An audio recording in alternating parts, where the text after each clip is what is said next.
மத்திய கிழக்கில் இதுவரை அமைதியாக இருந்த ஒரு நாட்டின் மீது போர் தொடுக்கப் போவதாக டொனால்ட் ட்ரம்ப் மிரட்டியுள்ளார். எங்கள் பேச்சை கேட்காவிட்டால் அந்த நாட்டை வெடிக்க வைப்போம் என்று அமெரிக்கா பகிரங்கமாக எச்சரித்துள்ளது. அப்படி என்ன செய்தது அந்த நாடு? ஈரான் மற்றும் ஓமான் இணைந்து அமெரிக்காவுக்கு தெரியாமல் போட்ட அந்த ரகசிய மாஸ்டர் பிளான் என்ன? தற்போது அந்த ரகசிய ஒப்பந்தம் கைமாறி போய்விட்டதா? போரை மீண்டும் தொடங்குவதே தவிர ட்ரம்புக்கு வேறு தேர்வு இருக்கின்றதா? முழு விவரங்களையும் இந்த காணொளியில் பார்க்கலாம். இதுபோன்ற காணொளிகளை தினமும் பார்க்க நமது சேனலான கல்ஃப் நியூஸின் தமிழினை சப்ஸ்கிரைப் செய்ய மறக்காதீர்கள். மத்திய கிழக்கில் மற்றொரு நாட்டின் மீது தாக்குதல் நடத்தி அதை வெடிக்க வைக்க போவதாக அமெரிக்க ஜனாதிபதி டொனால்ட் ட்ரம்ப் மிரட்டியுள்ளார். தற்போது ட்ரம்பின் மிரட்டலுக்குள்ளான நாடு ஓமான். ஹோர்மோஸ் நீரிணை உலகில் உள்ள அனைத்து நாடுகளுக்கும் திறந்திருக்கும் என்று தெரிவித்துள்ள ஜனாதிபதி டொனால்ட் ட்ரம்ப், ஹோர்மோஸ் நீரிணையில் அனைத்து நாடுகளின் கப்பல்களும் சுதந்திரமாக செல்ல முடிகின்றதா என்பதை அமெரிக்கா கண்காணிக்கும் என்றும் கூறியுள்ளார்.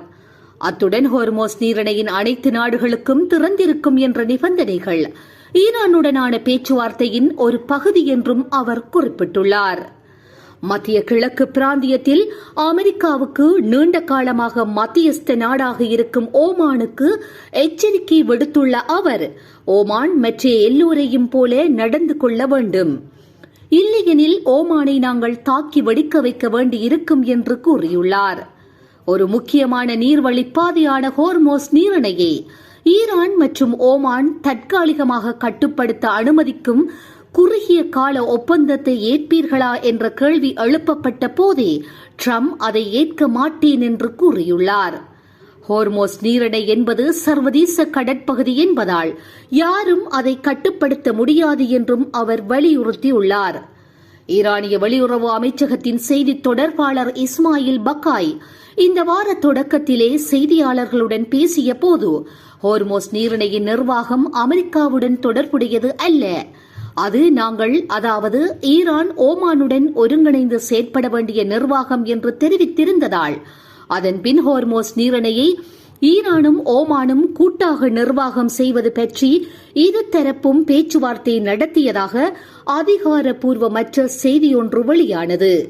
கூட்டாக நிர்வாகம் செய்வதென்றால் ஹோர்மோஸ் நீரிணை ஊடாக செல்லும் கப்பல்களுக்கு ஈரானும் ஓமானும் கூட்டாக பாதுகாப்பு கொடுப்பது, அதற்காக ஒவ்வொரு கப்பலிடமும் சேவை கட்டணம் வசூலித்து அதை ஈரானும் ஓமானும் தமக்கிடையே பங்கு போட்டுக் கொள்வது.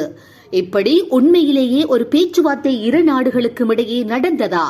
அதன் முடிவு என்னவாக இருக்கும் என்ற விவரங்களும் இதுவரை வெளியாகவில்லை. இந்த கதையை வைத்துத்தான் ட்ரம்ப் ஓமானை வெடிக்க வைப்பேன் என்று மிரட்டியுள்ளார். இதற்குள் மற்றொரு விவகாரமும் நடந்தது. ஈரானிய அரசு தொலைக்காட்சி ஆவணம் ஒன்றை வெளியிட்டு இதுதான் அமெரிக்கா மற்றும் ஈரான் இடையிலான வரைவு உடன்பாடு என்று கூறியது. அதில் ஹோர்மோஸ் நீரிணை வழியிலான கப்பல் போக்குவரத்தை ஒரு மாதத்திற்குள் பழைய நிலைக்கு கொண்டு செல்வது மற்றும் ஈரானிய துறைமுகங்கள் மீதான அமெரிக்காவின் கடல் முற்றுகையினை நீக்குவது பற்றி எல்லாம் குறிப்பிடப்பட்டிருந்தது. ஆனால் ஈரானிய அரசு தொலைக்காட்சி வெளியிட்ட ஆவணத்தில் ஈரானின் அணுசக்தி திட்டத்தை அமெரிக்கா இடைநிறுத்துவது குறித்து எதுவும் குறிப்பிடப்படவில்லை.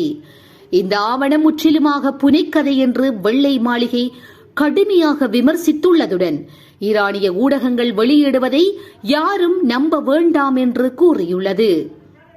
அந்த ஆவணம் போலியானது என்று குறிப்பிட்ட ஜனாதிபதி டொனால்ட் ட்ரம்ப், போர் நிறுத்த பேச்சு அமெரிக்காவிற்கும் ஈரானுக்கும் இடையே இன்னமும் தீர்க்கப்படாத பல விஷயங்கள் இருக்கின்றது என்பதை ட்ரம்ப் ஒப்புக்கொண்டுள்ளார். கடந்த சில தினங்களாக ஒப்பந்தம் கிட்டத்தட்ட இறுதி செய்யப்பட்டு விட்டது என்றுதான் ட்ரம்ப் திரும்ப கூறிக்கொண்டிருந்தார். ஆனால் ஒப்பந்தத்தில் பல விஷயங்கள் இரு தரப்புக்கும் இடையே பெரிய இடைவெளி உள்ளது என்பது விஷயமறிந்த பலரும் கூறிக்கொண்டிருந்தனர்.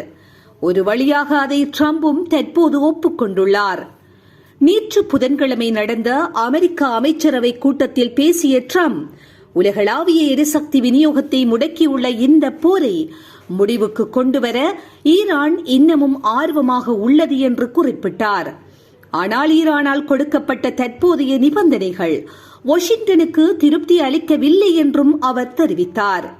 இதுவரை ஈரானியர்கள் ஒப்பந்தம் எம்மால் ஏற்றுக்கொள்ளப்படக்கூடிய நிலைப்பாட்டுக்கு வரவில்லை என்று கூறியவர், ஒப்பந்தம் மிக சரியானதாக இருக்க வேண்டும், இல்லையெனில் நாங்கள் இந்த விஷயத்தை ராணுவ ரீதியாக முடிக்க வேண்டியிருக்கும் என்று எச்சரித்துள்ளார்.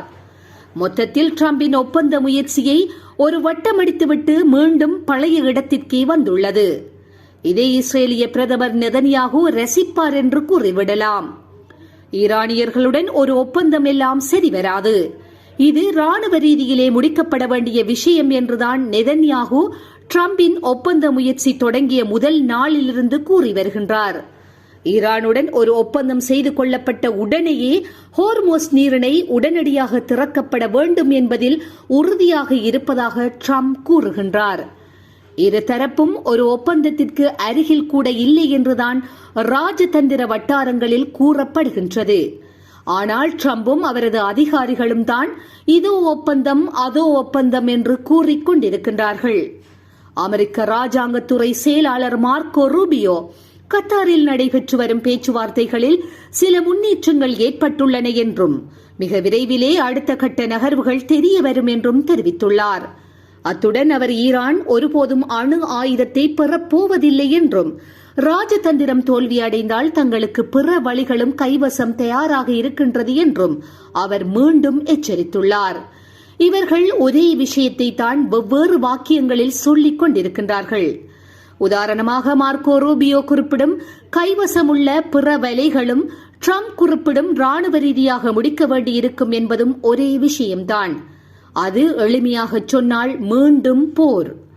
நேற்று புதன்கிழமை அமெரிக்க அமைச்சரவை கூட்டத்தில் பேசிய ட்ரம்ப் ஈரானுடனான பேச்சுவார்த்தைகளில் வேகம் தற்போது குறைந்துள்ளது என்று ஒப்புக்கொண்டார். அவருடைய இந்த கூற்று ஈரானுடன் ஒரு ஒப்பந்தம் கிட்டத்தட்ட இறுதி செய்யப்பட்டு விட்டது என்று வார தொடக்கத்தில் அவர் கூறிய கூற்றிலிருந்து முற்றிலும் மாறுபட்டதாக உள்ளது. விஷயம் கைவிட்டு போகின்றது என்பதை புரிந்து கொண்ட ட்ரம்ப் தற்போது வண்டியை புதிய பாதையிலே திருப்புகின்றார். வளைகுடா அரபு நாடுகள் இஸ்ரேலுடன் ஆப்ரஹாம் உடன்படிக்கையின் கீழ் தங்களுடைய உறவுகளை இயல்பாக்கிக் கொள்ள முன்வர வேண்டும். அந்த நாடுகள் இஸ்ரேலுடன் ஆப்ரஹாம் உடன்படிக்கை செய்து கொள்ள முன்வராவிட்டால் தான் ஈரானுடன் போர் நிறுத்த ஒப்பந்தத்தில் கையெழுத்திடப் போவதில்லை என்று ட்ரம்ப் புதிய நிபந்தனையை விதித்துள்ளார். இதன் அர்த்தம் என்னவென்றால், ட்ரம்பின் நிபந்தனைகளை ஈரான் ஏற்றுக்கொள்ளப் போவதில்லை என்பது அவருக்கு தற்போது தாமதமாகத்தான் புரிந்துள்ளது. அதை தன்னுடைய தோல்வியாக காட்டாமல் வளைகுடா அரபு நாடுகள் இஸ்ரேலுடன் ஆப்ரஹாம் உடன்படிக்கை செய்து கொள்ள முன்வராத காரணத்தாலேயே ஒப்பந்தம் ஏற்படவில்லை என்று காட்ட விரும்புகின்றார். இதன் மூலம் ட்ரம்ப் தற்போது குறிவைத்திருப்பது சவுதி அரேபியா, கத்தார், குவைத் ஆகிய நாடுகளைத்தான். அந்த நாடுகள் ஆப்ரஹாம் உடன்படிக்கை செய்து அமெரிக்காவிற்கு நன்றி கடனை செலுத்த வேண்டும் என்று அவர் வலியுறுத்தியுள்ளார். ஈரானுடன் அமெரிக்கா தொடங்கிய போரில் முடிவுகள் தெளிவற்ற நிலையில் தொடர்ந்து நீடிக்கின்றன. அமெரிக்கா தொடங்கிய ராஜதந்திரமும் அதே நிலையில் தான் உள்ளது. அதனால் ராஜதந்திர வெற்றிகளை பெறுவதற்காக அல்லது ராஜதந்திர தோல்வியை மறைப்பதற்காக ட்ரம்ப் முதன்முறையாக ஒன்றுக்கொன்று தொடர்பற்ற இரண்டு விவகாரங்களையும் ஒன்றாக இணைத்துள்ளார். ஆனால் ட்ரம்புக்கு உடனடியாகவே பதில் கூறிவிட்டது சவுதி அரேபியா. இஸ்ரேல் பலஸ்தீனிய நாட்டை ஏற்றுக்கொண்டால் மட்டுமே ஆப்ரஹாம் உடன்படிக்கையை செய்து கொள்ள முடியும் என்று சவுதி அதிகாரிகள் மீண்டும் தெளிவுபடுத்தியுள்ளனர். ஈரானிய ஊடகங்கள் வெளியிட்டுள்ள தகவலின்படி ஈரான் ஹோர்மோஸ் நீரிணை வழியிலான வணிக கப்பல் போக்குவரத்தை படிப்படியாக ஒரு மாத காலத்திற்குள் ஈரான் திறக்க தயாராக உள்ளது. ஆனால் ஹோர்மோஸ் நீரிணை கப்பல் பாதைகளை நிர்வகிப்பது, கப்பல்களை ஆய்வு செய்வது மற்றும் சேவை கட்டணங்களை வசூலிப்பது ஆகியவை ஈரானின் கட்டுப்பாட்டில் தொடரும் என்றும் குறிப்பிடப்பட்டுள்ளது. அதுதான் கடந்த பல வாரங்களாக ஈரானின் நிலைப்பாடு. ட்ரம்பின் எந்த ஒரு அழுத்தமும் அதில் மாற்றத்தை ஏற்படுத்த முடியவில்லை. பேச்சுவார்த்தையிலே அணுசக்தி திட்டம் மற்றும் செறிவூட்டப்பட்ட யுரேனியம் பற்றியெல்லாம் தற்போது பேச முடியாது. அதை பின்னைய நாட்களில் பார்த்துக் கொள்ளலாம் என்ற நிலைப்பாட்டில் இருந்தும் ஈரான் இறங்கி வரவே இல்லை. தற்போது நடக்கும் பேச்சுவார்த்தைகளில் ஈரானின் செறிவூட்டப்பட்ட யுரேனியம் மற்றும் அதன் பரந்த அணுசக்தி திட்டம் குறித்த விஷயங்கள் பற்றி பேசுவது பிற்போடப்பட்டுள்ளதா என்பதை ட்ரம்ப் உறுதிப்படுத்த மறுத்துவிட்டார். ஈரானில் தற்போதும் இஸ்லாமிய குடியரசு ஆட்சிதான் நடைபெறுகின்றது என்ற போதிலும் அமெரிக்கா அங்கு ஆட்சி மாற்றத்தை கொண்டு வந்துவிட்டது என்று ட்ரம்ப் மீண்டும் உரிமை கூறியுள்ளார். அமெரிக்கா மற்றும் இஸ்ரேலின் கூற்று ராணுவ தாக்குதல்களால் ஈரான் பலவீனம் அடைந்துள்ளதாலேயே அந்த பேச்சுவார்த்தைக்கு வந்துள்ளதாக அமெரிக்க பாதுகாப்பு செயலாளர் பீட் ஹெக்ஸட் கூறினார். அமெரிக்க இஸ்ரேலிய தாக்குதல்களின் பின் ஈரானிடம் இன்னமும் சில ஏவுகணைகள் மட்டுமே எஞ்சியுள்ளன. அவர்களால் தற்போது புதிய ஏவுகணைகளையோ அல்லது ஆளற்ற விமானங்களையோ அல்லது போர்க்கப்பல்களையோ தயாரிக்க முடியாது என்றும் அவர் கூறியுள்ளார். இதன் காரணமாகவே அவர்கள் தங்களுடைய தோல்விகளை ஒப்புக்கொண்டு பேச்சுவார்த்தை மேசைக்கு வந்துள்ளதாகவும் அவர் குறிப்பிட்டுள்ளார்.